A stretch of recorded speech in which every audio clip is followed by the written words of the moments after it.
Subscribe to my YouTube channel for deeply emotional, romantic, and mature stories that echo through your heart. Don't forget to like, share, and comment to support meaningful storytelling. The morning rain tapped against Elena's kitchen window, like an unwelcome reminder of all the things falling apart in her life.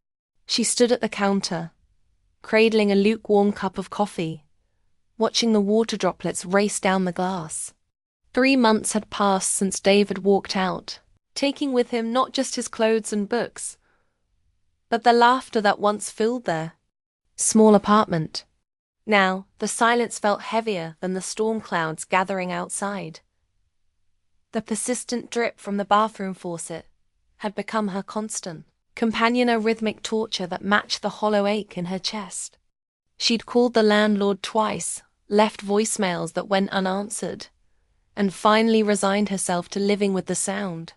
After all, she'd grown accustomed to things being broken and staying that way. When the knock came at her door that Tuesday morning, Elena almost didn't answer. She wasn't expecting anyone, and the idea of human interaction felt as daunting as climbing a mountain. But the knocking persisted, gentle yet insistent, and something about its rhythm made her pause. "Elena Martinez?" The voice was warm, slightly rough around the edges, with a hint of an accent she couldn't quite place. "I'm here about the leak." She opened the door to find a man in his early 30s, tall and lean with dark hair that looked like he'd run his fingers through it. His work shirt bore the name Miguel in faded blue thread, and his eyes, the color of coffee with too much cream, held a kindness that made her feel exposed and vulnerable. "I didn't call anyone," she said, her voice barely above a whisper.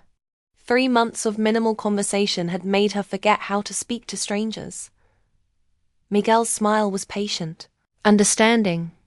"Your neighbor, Mrs. Chun," she called the landlord, said the leak was getting worse, might damage her ceiling below. He gestured toward the hallway. "May I take a look?" Elena hesitated. The apartment was a mess, not dirty, but cluttered with the debris of a life interrupted. Books stacked everywhere, unwashed dishes in the sink, and the general chaos of someone who'd stopped caring about appearances. But the leak was real, and Mrs. Chin was right to be concerned. "Of course," she said, stepping aside. "It's in the bathroom." As Miguel followed her through the apartment, Elena became acutely aware of how she must look. Her hair was pulled back in a messy bun. She wore an oversized sweater that had seen better days, and she hadn't bothered with makeup in weeks. David used to say she was beautiful without it, but David said a lot of things that turned out to be lies. The bathroom was small, cramped, and the drip from the faucet seemed louder now with someone else present to hear it. Miguel knelt beside the sink, his movements careful and deliberate. Elena watched him work, noting the way his hands moved with practiced confidence, how he seemed to listen to the pipes as if they were telling him their secrets. "This is an old building," he said, his voice echoing slightly in the small space. "The pipes have stories, you know. This one's been crying for help for a while." Crying? Elena found herself asking. Despite her intention to remain distant, Miguel looked up at her, and for a moment their eyes met. "My grandmother used to say that when pipes drip like this, it's because the house is sad. The building absorbs the emotions of everyone who lives in it." He turned back to his work, but his voice grew softer. "Sometimes fixing the leak means fixing more than just the pipes." Elena felt something shift inside her chest, a flutter of recognition or perhaps hope. She hadn't expected philosophy from a maintenance worker, hadn't expected to feel anything at all. That's an interesting way to look at it." "She was a wise woman," Miguel said, loosening a fitting with his wrench.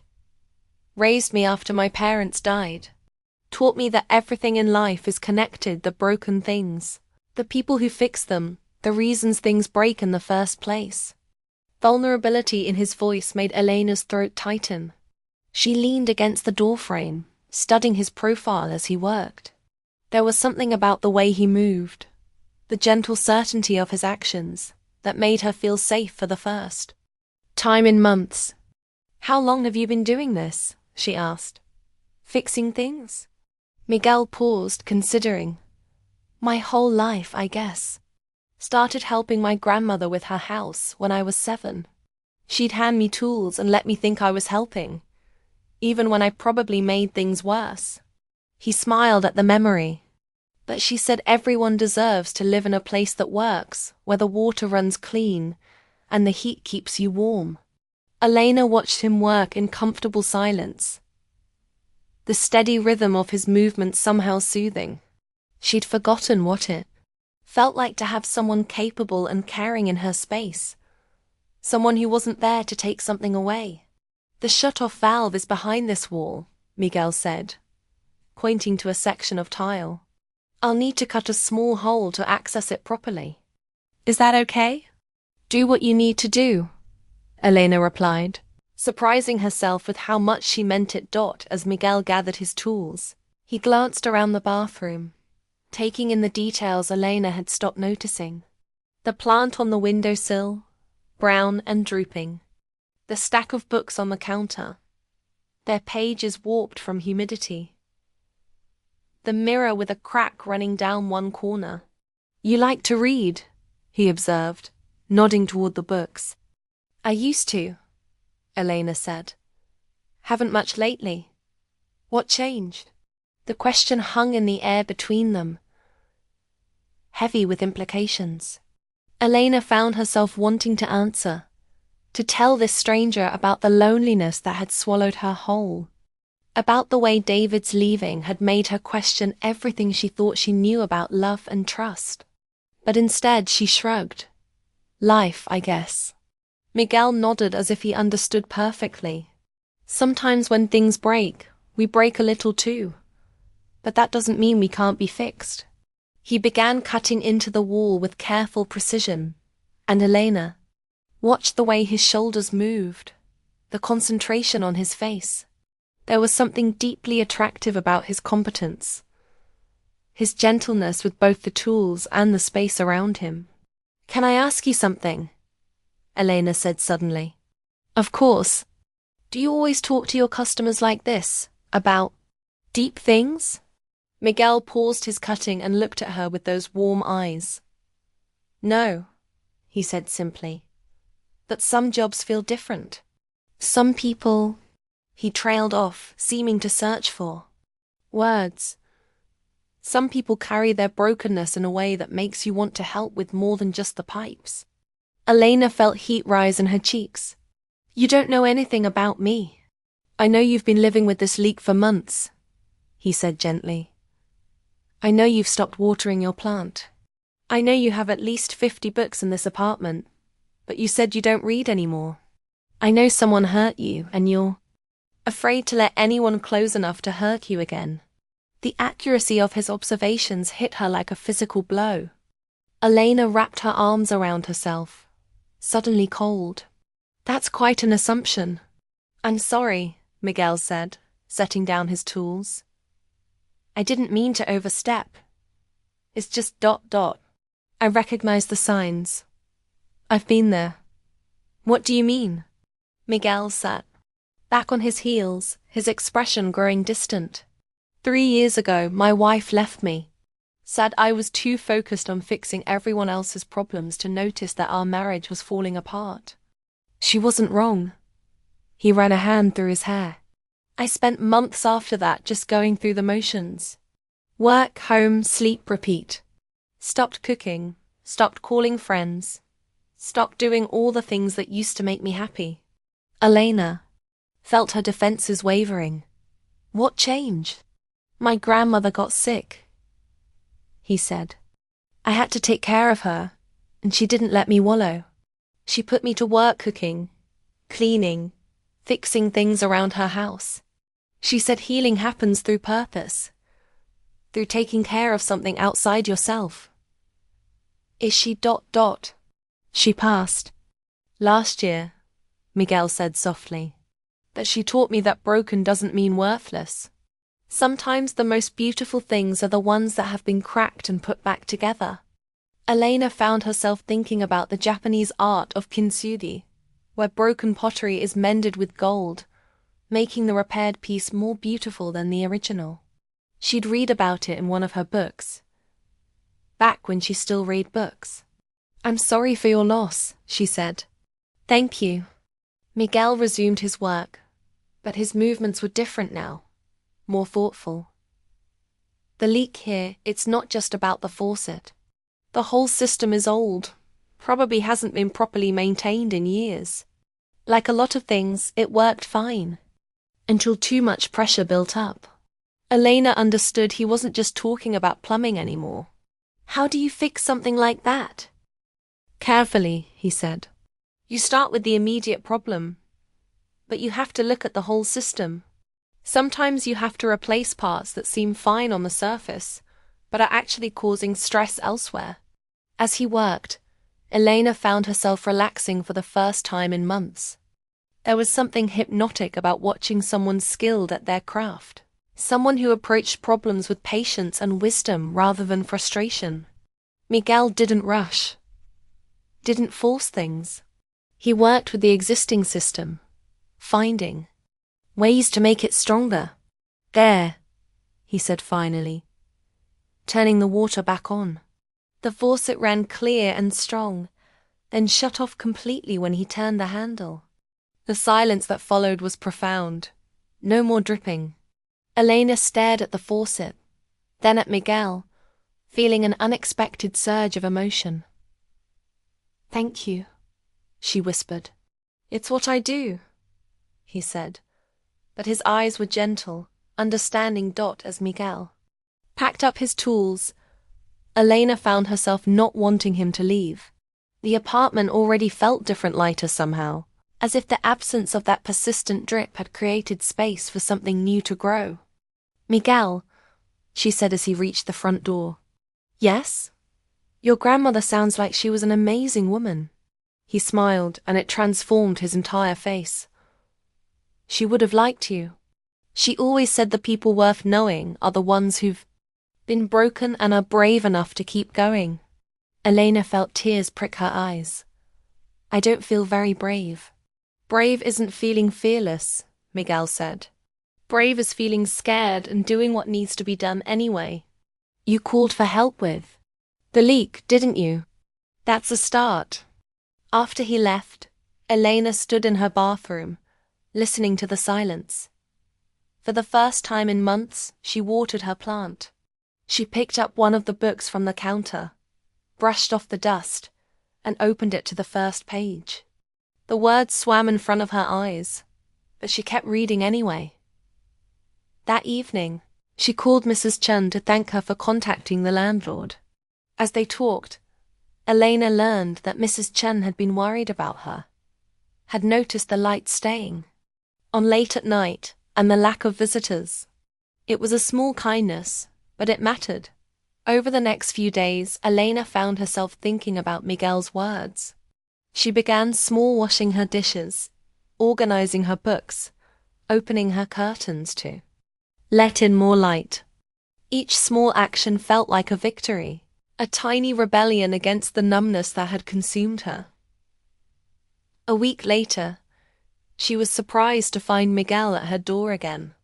"I wanted to check on the repair," he said, but his eyes held a different kind of warmth. "Make sure everything's working properly." Elena invited him in, and they both knew the faucet wasn't the real reason for his visit. As he went through the motions of checking his work, Elena noticed how he looked around the apartment, taking in the small changes she'd made. "You've been busy," he observed, double quotes, just ... "Tidying up," she said. But they both knew it was more than that. "The plant looks better." Elena glanced at the bathroom windowsill, where the plant had begun to show tiny green shoots. "I thought it was dead." "Most things are more resilient than they appear," Miguel said. "They just need the right conditions to heal." As they stood in the small bathroom, Elena became aware of how close they were standing, how her heart was beating faster than it should. Miguel seemed to notice too, because he stepped back, professional distance reasserting itself. "Everything looks good," he said. "The repair should hold for years." "Thank you," Elena said. But she wasn't talking about the plumbing. Miguel paused at the door again, his hand on the handle. "Elena?" "Yes, if you ever need anything else fixed. He pulled a business card from his pocket, but instead of handing it to her, he set it on the small table by the door. "I mean anything at all.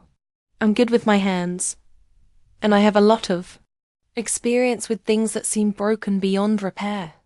After he left, Elena stared at the card for a long time. It was simple, professional, with his name and phone number, but she could still feel the warmth of his fingers when their hands had briefly touched as he set it down. That night, she dreamed of running water and gentle hands, of plants growing in unexpected places, and walls being carefully opened to reveal what was hidden inside. She woke feeling more rested than she had in months. The next morning, Elena called the number on the card. "Miguel," she said when he answered. "Elena?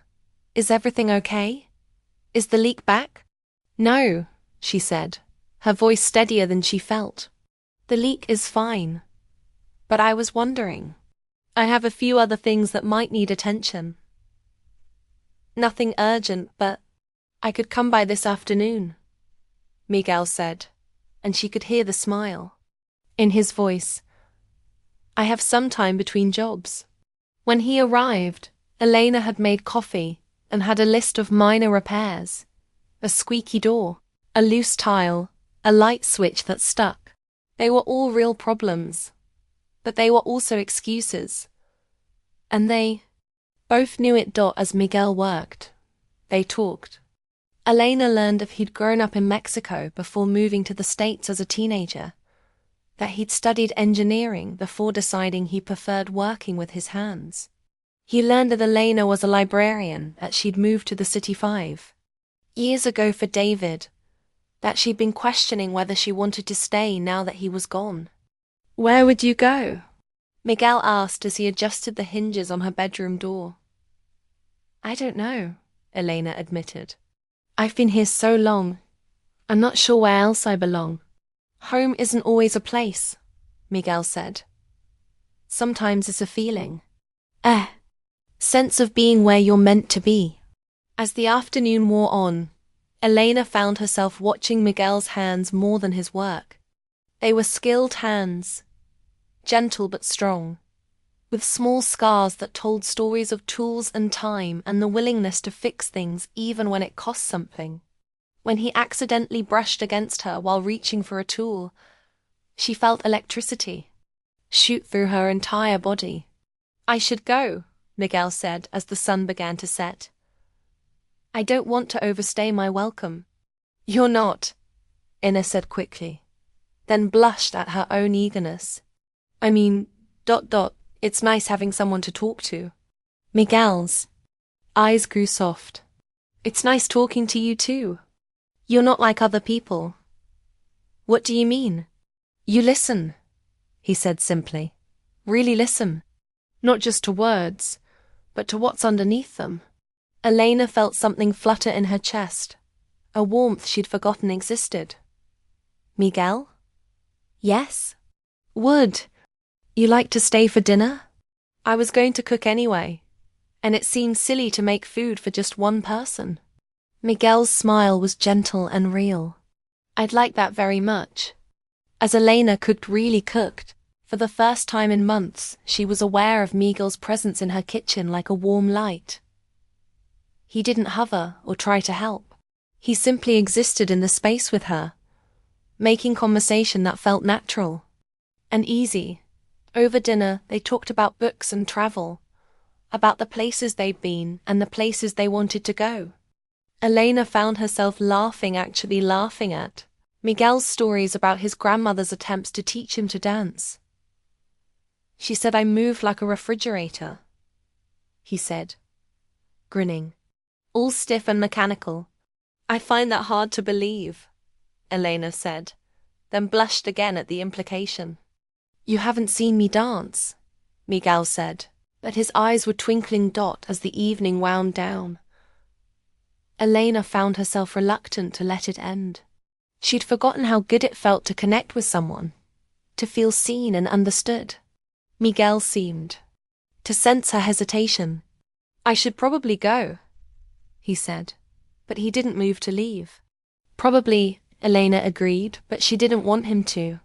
They stood in her kitchen, the dinner dishes forgotten, looking at each other with a mixture of longing and uncertainty. Elena could feel the space between them humming with possibility. Elena, Miguel said softly, I want you to know. I'm not trying to take advantage of the situation. I know you're vulnerable right now, and I wouldn't want to ... What if I kissed you? Elena interrupted, surprising herself with her boldness. Miguel's eyes darkened. Then I'd kiss you back. The kiss was soft at first, tentative, as if they were both afraid of breaking something fragile. But as Elena's arms wound around Miguel's neck and his hand settled on her waist, it deepened into something desperate and hungry. She tasted coffee and possibility on his lips, felt the solid warmth of his body against hers. When they finally broke apart, both breathing hard, Miguel rested his forehead against hers. This is complicated, he whispered. Everything worth having is complicated, Elena replied. Miguel pulled back to look at her, his hand still gentle on her waist. I don't want to be a rebound, Elena. I don't want to be the person who helps you forget someone else. Elena felt tears prick her eyes at the honesty in his voice. You're not, she said fiercely. You're not about forgetting anything. You're about remembering who I am when I'm not broken. You're not broken, Miguel said firmly. You're healing. There's a difference. That night, after Miguel left with a promise to call the next day, Elena lay in bed listening to the absence of dripping. The silence felt full of possibility now, pregnant with the potential for something beautiful to grow. She thought about Miguel's grandmother, about the idea that buildings absorb the emotions of their inhabitants. Maybe that was true. Maybe her apartment had been holding on to her sadness, her fear, her sense of abandonment. But maybe it could hold on to something else, now hope, connection, the beginning of love. Miguel did call the next day and the day after that. They began seeing each other regularly, sometimes under the pretense of small repairs, sometimes just because they wanted to be together. Elena discovered that Miguel was thoughtful and funny, that he brought her small gifts, a book he thought she'd like, a plant for her windowsill, a bottle of wine from a vineyard his grandmother had loved. In return, Elena showed Miguel parts of herself she'd kept hidden from David. She shared her poetry, her dreams of traveling, her fears about being good enough for someone to stay. Miguel listened to all of it with the same patient attention. He brought to fixing pipes as if every word she spoke was important.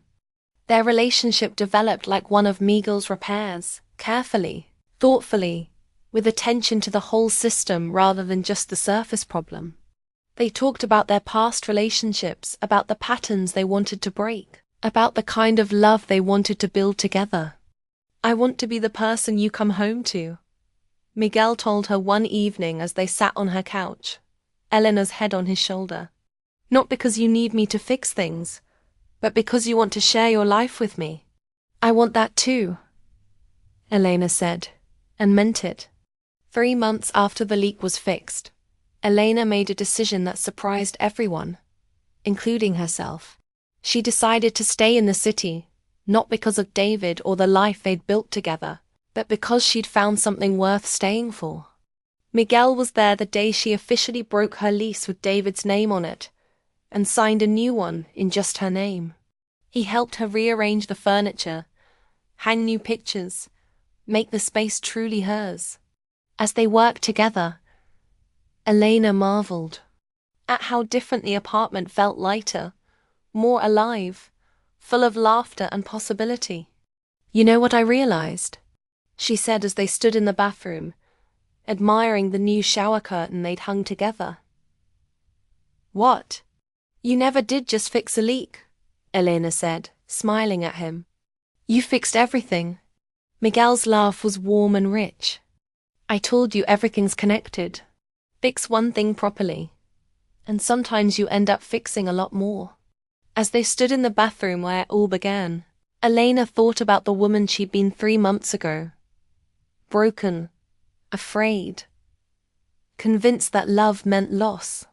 She thought about the drip that had driven her to distraction, the leak that had brought Miguel into her life. "Your grandmother was right," she said. "About what?" "About the house being sad. About pipes crying for help."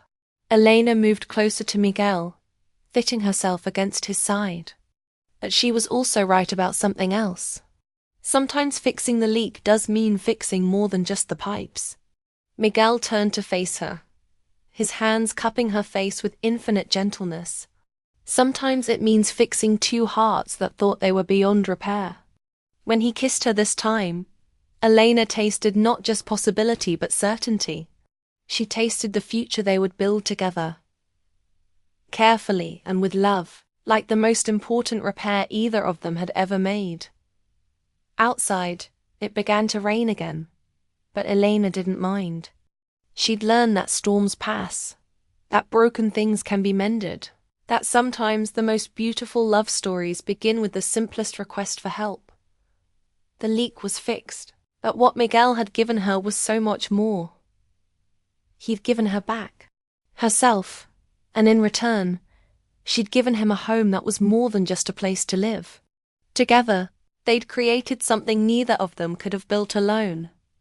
A love that was strong enough to weather any storm, deep enough to heal any wound, and gentle enough to last a lifetime. In the end, Elena realized, the best repairs are the ones that make something stronger than it was before it broke. And as she fell asleep in Miguel's arms, listening to the rain and the absence of dripping, she knew that they had done exactly that.